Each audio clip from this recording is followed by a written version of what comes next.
अब देखिए ज्यामिति में आपको बता ही दिए थे जियो प्लस मैट्रिक, मतलब इसका मतलब आपको बता दिए थे कि नहीं, जियो प्लस मैट।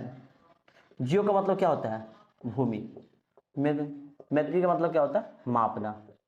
तो भूमि के मापने का विषय, जिन भूमि को मापना, भूमि पर कोई भी भूखंड नापा जाता है, किस विषय में नापा जाता है, ज्यामिति में मापा जाता है, कोई दिक्कत। और ई विषय में तहत आपको बता दिए तो थ्योरम साबित किया जाता है। क्या साबित किया जाता है, थ्योरम। क्या सा, थ्योरम। और थ्योरम की मदद से हम सवाल बनाते हैं, थ्योरम की मदद से, थ्योरम का मतलब फार्मूला, फार्मूला साबित किया जाता है। थ्योरम को क्या कहते हैं, थ्योरम में हिंदी होता है, प्रमेय होता है, इसको साबित किया जाता है, ध्यान दीजिएगा, साबित किया जाता है। आपको पहले बता देते हैं, यदि आप क्लास 9th और 10th में होइएगा तो आपको एग्जाम में 1-2 थ्योरम आएगा ही साबित करने के लिए। तो आपके लिए ई एकदम आवश्यकता है, एकदम बेसिक लेवल से हम पढ़ाएंगे। क्लास 9-10 में होइएगा तो अच्छे से ई साबित करने वाला फोकस कीजिएगा ज़्यादा अच्छे से। और यदि SSC bank, Bihar SSC, BPSC, CSAT, कोई भी एग्जाम हो जिसमें एडवांस मैथ पूछता होगा, एडवांस मैथ, यदि एडवांस मैथ में आप कमजोर है, बहुत बेसिक लेवल से कमजोर है, तो आप अच्छे से भी देखिएगा। तो ये यदि बेसिक लेवल क्लियर हो जाता है, उसके बाद आपको क्या पढ़ाएंगे, शॉर्ट विधि। कोई भी सवाल होता है इसको शॉर्ट में कैसे बनाया जाता है, पहले लॉन्ग विधि जानिए। आप यदि बचपन में नहीं पढ़े होइएगा तो ये जो लेक्चर आप 10 दिन का, जितना दिन में आपको खत्म हो जाए ज्यामिति का लेक्चर, उतना दिन में आप अच्छे से देखिएगा। इसके बाद आप शॉर्ट विधि बताएंगे ना, आपको एकदम अच्छे से समझ में आते जाएगा, कोई दिक्कत। चलिए अब आगे चलते हैं।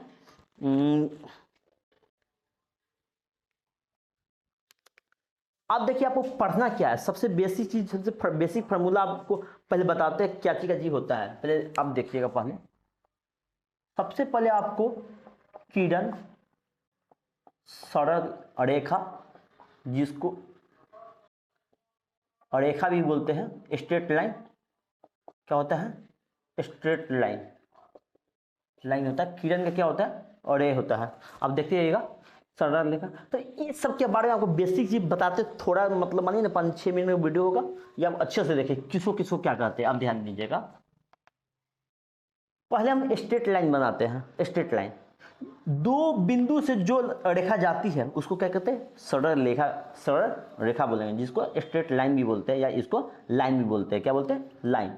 आप ध्यान दीजिएगा, ये जो सरल रेखा है, तो इधर भी जा सकते, इधर भी जा सकते हैं।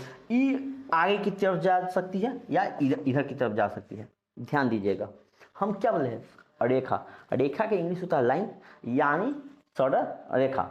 जो लाइन, जो चीज दोनों तरफ जा सके, अनंत बिंदु तक जा सके, अनंत तक जा सके, उसको क्या कहते हैं, रेखा बोलते हैं। क्या बोलते हैं, रेखा बोलते हैं। आप देखिएगा सबसे पहले, ये तो आपको रेखा तो समझ में आ गया, ये ऐसे हो गया, कोई दिक्कत। और रेखा के आगे आपको हो जाएगा रेखाखंड। क्या हो जाएगा, और रेखाखंड होता है, रेखाखंड। आप सबसे पहले आप समझिएगा रेखाखंड किसको कहेंगे, जिस रेखा को 2 अंत बिंदु है। यदि ये रेखा ऐसे जा रही है, ऐसा जा रहा है, इसका 2 अंत बिंदु हो, क्या है, 2 अंत बिंदु। अंत बिंदु का मतलब होता है ना इधर आगे जाए ना इधर आगे जाए, कहने का मतलब हुआ ये 2 है, अब ये आगे नहीं जाए, ये भी आगे नहीं जाए, तो सिर्फ इतना ही रहे, उसको क्या कहते हैं, रेखाखंड बोलेंगे। क्या बोलेंगे, रेखाखंड। यानी 2 अंत बिंदु हो, 2 अंत बिंदु हो। आगे समझ में आए आपको अच्छे से, चलिए अब अच्छे से समझ में आया होगा। देखिए सबसे पहले देखना, रेखा या सररेखा, वैसा लाइन, वैसा चीज जो 2 बिंदु से होकर गुजरे। कितना बिंदु से, 2 बिंदु से, उसको क्या कहते हैं, लाइन। लाइन का मतलब पहले समझना है, जिसका कोई अंत बिंदु नहीं, जिसका कोई अंत, इधर भी लाइन जा सकती है और इधर भी जा सकती है। इसका कहने का मतलब क्या है, कोई अंत बिंदु ना हो, कोई अंत बिंदु ना हो, उसे क्या कहेंगे, रेखा या सरल रेखा बोलेंगे। जैसे मान लो इसमें हम ये ऐसे जा रहे हैं, ऐसा हम इसको रोक दिए, तो इधर, इसका मतलब क्या हुआ, इधर नहीं जा सकती है, सिर्फ इधर जा सकती है, तो उसको रेखा कहेंगे नहीं। हमको दोनों तरफ जाना चाहिए, उसको रेखा बोलेंगे।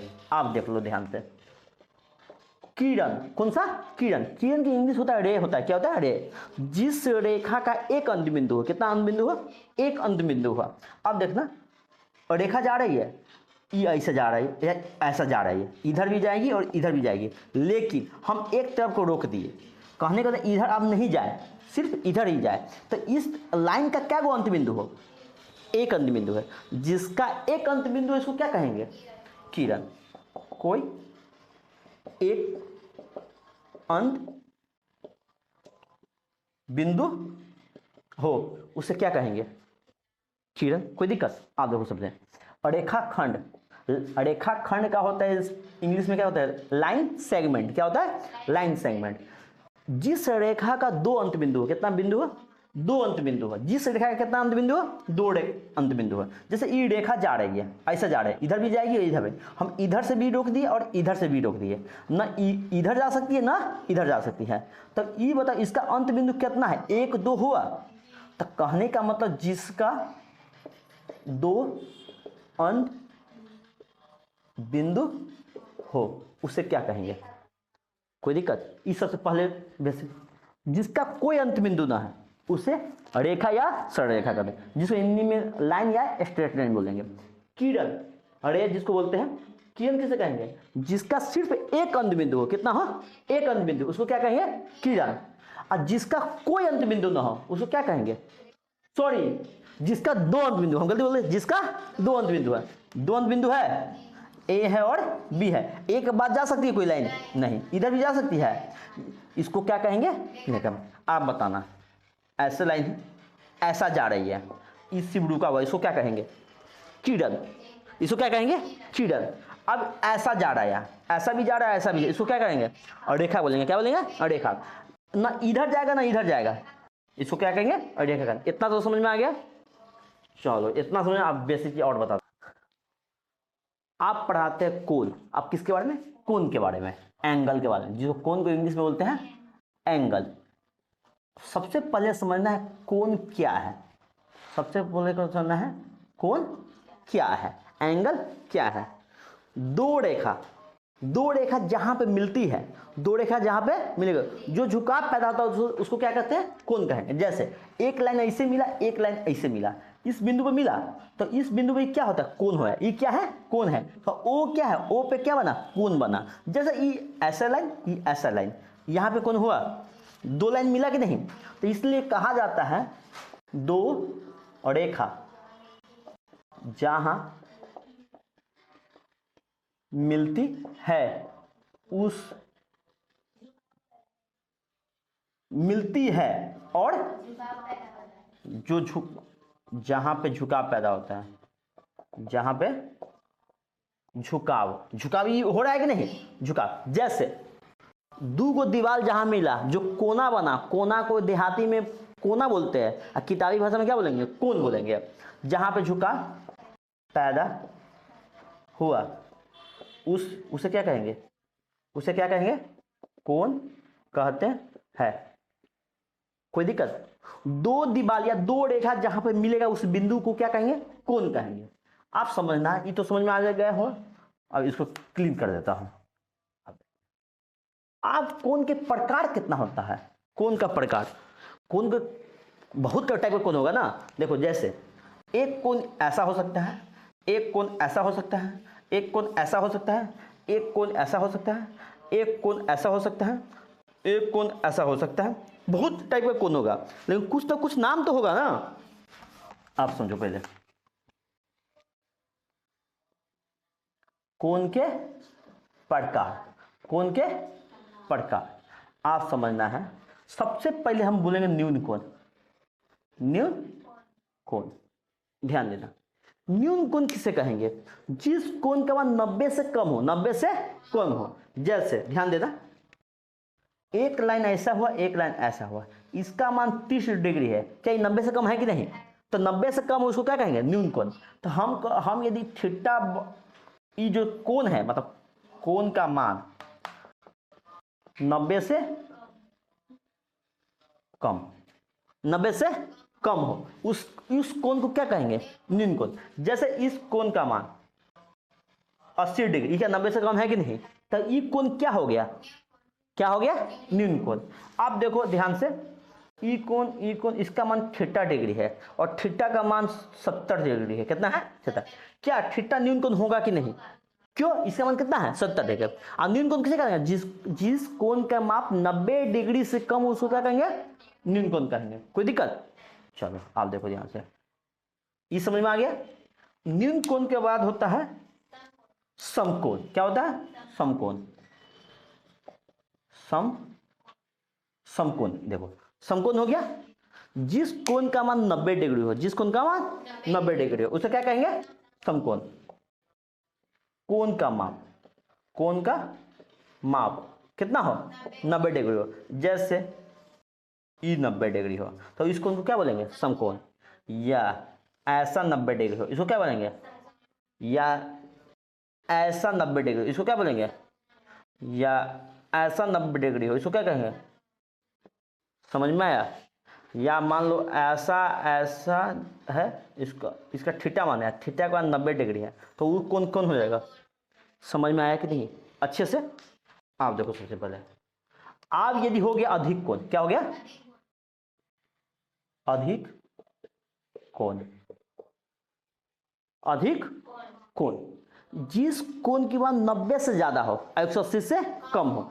आप ध्यान देना, हम क्या 90 से ज्यादा और 180 से कम हो। कोण का माप 90 से ज्यादा और 180 डिग्री से कम हो उसे क्या बोलेंगे? उसे क्या कहेंगे? अधिक कोण। आप बताना बाबू, जैसे ई कोण हम इसको थीटा मान लिए तो थीटा का मान हम दे दिए 120 डिग्री। कितना मान दिए? क्या 180 से कम है कि नहीं? 90 से ज्यादा है कि नहीं? तो उस ई कोण कौन हो जाएगा? अधिक कोण। हम ई बदल थीटा को हम ऐसा करके ई बता, जहां मुंह खुला रहता है ये बड़ा होता है कि नहीं? तो ई कोण का 90 से ज्यादा हुआ कि नहीं? आई बताना, इन 180 से कम है ना? है तो इसको क्या, जहां मुंह खुला रहता है, जहां मुंह बंद रहता है उसका मतलब कम होता है। यहाँ पे 180 लिख दिए तो अब इसको कहेंगे कैसे? यदि हम इसको शॉर्ट में इसे लिख दिए तो इसका कहने का सेंस क्या? ये जो थीटा कोण है ये 90 से ज्यादा है, 90 डिग्री से ज्यादा है, लेकिन 180 डिग्री से क्या है? कम। तो इस कोण को क्या कहेंगे? समझ में आया?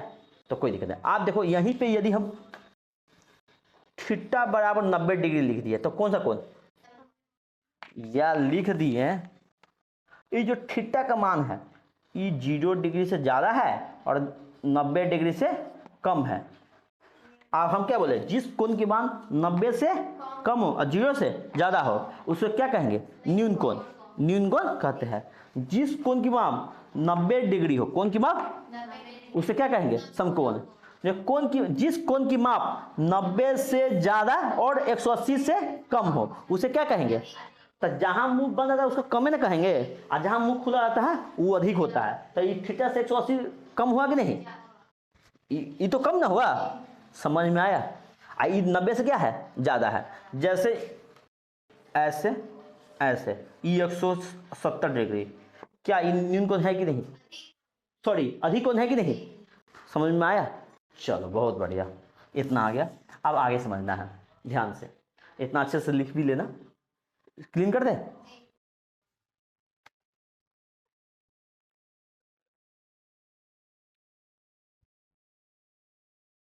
अब एक कोण होता है, कौन सा? ओरिजु कोण। ओरिजु कोण, आप ध्यान देना। ओरिजु कोण जिस कोण की माप 180 डिग्री है उसे क्या कहेंगे? ओरिजु कोण। आप ध्यान देना अच्छे से। 180 डिग्री कैसे होता है? ध्यान देना। एक लाइन हुआ, एक लाइन है, इस रेखा पर ऐसे कोण यदि 90 डिग्री बनता है कि नहीं? इधर कोण 90 डिग्री बनता है कि नहीं?